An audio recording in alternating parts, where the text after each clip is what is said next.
So hi hello friends, మన channel కొత్తగా చూసినట్లయితే సబ్స్క్రైబ్ చేసుకొని పక్కన ఉన్న బెల్ ఐకాన్ క్లిక్ చేసి ఆల్ పైన ట్యాప్ చేయండి. తెలంగాణలో మహిళలకు ఉచిత ప్రయాణానికి ఏర్పాట్లు. బస్సులో మహిళలకు ఫ్రీ జర్నీపై కాంగ్రెస్ హామీ. అధికారంలోకి వచ్చిన దరిమిల ఆ మేరకు ఆర్టీసీ బస్సుల లెక్కలు, కర్ణాటకలో అమలవుతున్న తీరును అధ్యయనం చేస్తున్న టీఎస్ఆర్టీసీ అధికారులు.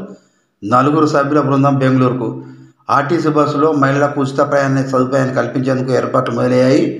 ఏ కేటగిరీ బస్సుల్లో అమలు చేస్తే ఎంత భారం పడుతుందనే విషయంలో ఆర్టీసీ అధికారులు లెక్కలు సిద్ధం చేస్తున్నారు. కర్ణాటక రాష్ట్రంలో ఈ పథకం ఎలా అమలవుతుంది, అక్కడ ఎంత ఖర్చు అవుతుంది, దాన్ని ప్రభుత్వం ఎలా సర్దుబాటు చేస్తుంది అనే విషయాలను పరిశీలించేందుకు 4 ఆర్టీసీ అధికారుల బృందం బెంగళూరుకు వెళ్తుంది. 2 రోజుల పాటు అక్కడ పరిశీలించి నివేదికను సిద్ధం చేయనున్నది. అధికారంలోకి వస్తే మహిళలకు ఆర్టీసీ బస్సులో ఉచిత ప్రయాణం కల్పిస్తామని కాంగ్రెస్ పార్టీ హామీ ఇచ్చిన విషయం తెలిసిందే. తాజా ఎన్నికల్లో ఆ పార్టీ అధికారంలోకి రావడంతో అధికారులు పూర్తి వివరాలతో నివేదిక సిద్ధం చేస్తున్నారు.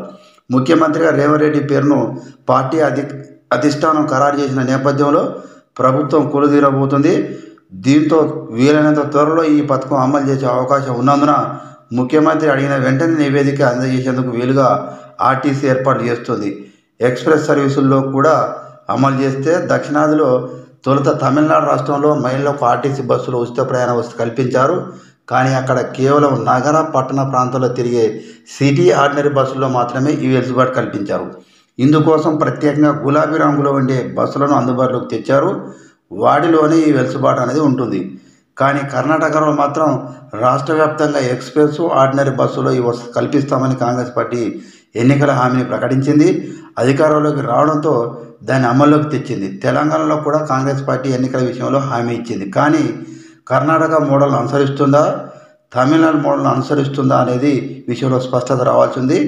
కర్ణాటక తరాలో పల్లె వెలుగు ఎక్స్ప్రెస్లో ఈ పథకాన్ని అమలు చేస్తే సాలిన 2200 కోట్లు అమలవుతుంది. పల్లె వెలుగు బస్సులకే పరిమితం చేస్తే 750 కోట్లు అవుతుంది అని అంచనా వేస్తున్నారు. ప్రభుత్వం ఇవ్వాల్సింది ప్రతి నెల దాదాపు 180 కోట్లు. మహిళలకు ఉచిత ప్రయాణ పథకం ప్రారంభమైతే ఆ రూపంలో ఆర్టీసీ కోల్పోయే టికెట్ ఆదాయాన్ని ప్రభుత్వం రీఎంబర్స్ చేయాల్సి ఉంటుంది. ఎక్స్ప్రెస్ కేటగిరీ బస్సుల వరకు ఈ పథకాన్ని అమలు చేస్తే సాలిన 2200 కోట్ల వరకు రీఎంబర్స్ చేయాల్సి ఉంటుంది. అంటే ప్రతి నెల 85 కోట్లు ఇవ్వాల్సి ఉంటుంది. జీరో టికెట్ ప్రవేశపెడతారా, ఎంతమంది మహిళలు ఆర్టీసీ బస్సులో ఉచితంగా ప్రయాణిస్తారనేది లెక్క తేల్చాల్సి ఉంది. ఇందుకోసం కర్ణాటకలో జీరో టికెట్ విధానం ప్రారంభించారు.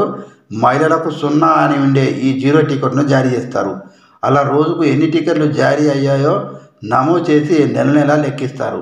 ఇక్కడ ఇదే పద్ధతి ప్రవేశపెడతారా లేక మరో విధానం అనుసరిస్తారన్నది తేల్చాల్సి ఉంది. సో ఇలాంటి లేటెస్ట్ న్యూస్ మీకు రావాలంటే సబ్స్క్రైబ్ చేసుకొని పక్కన ఉన్న బెల్ ఐకాన్ క్లిక్ చేసి ఆల్ పైన ట్యాప్ చేయండి.